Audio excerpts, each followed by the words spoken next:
দেখতে দেখতে শীতকাল চলে গেল, গরমকাল যে চলে এসেছে সেটা তো সূর্যের তাপ দেখেই বুঝতে পারছো তোমরা। আজকে আমি যাচ্ছি শিলিগুড়ি একটা বিশেষ কাজের জন্য। সকাল 10টার মধ্যে তাড়াতাড়ি করে রেডি হয়ে আমি পৌঁছেও গেলাম শিলিগুড়ি।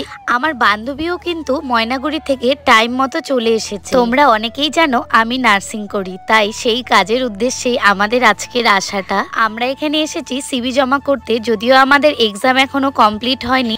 এক্সামের পর ডিসিশন নেওয়া যাবে কোন নার্সিংহোমে ঢোকা যায়, তবে এখন সিভিটা জমা করে যাই। সেখানে কথাবার্তা বলে আমরা চলে আসলাম শিলিগুড়ি নার্সিংহোমে। এই নার্সিংহোমের কথা আমি এর আগে কখনো শুনিনি, তবে আসার পর আমরা জানতে পারলাম।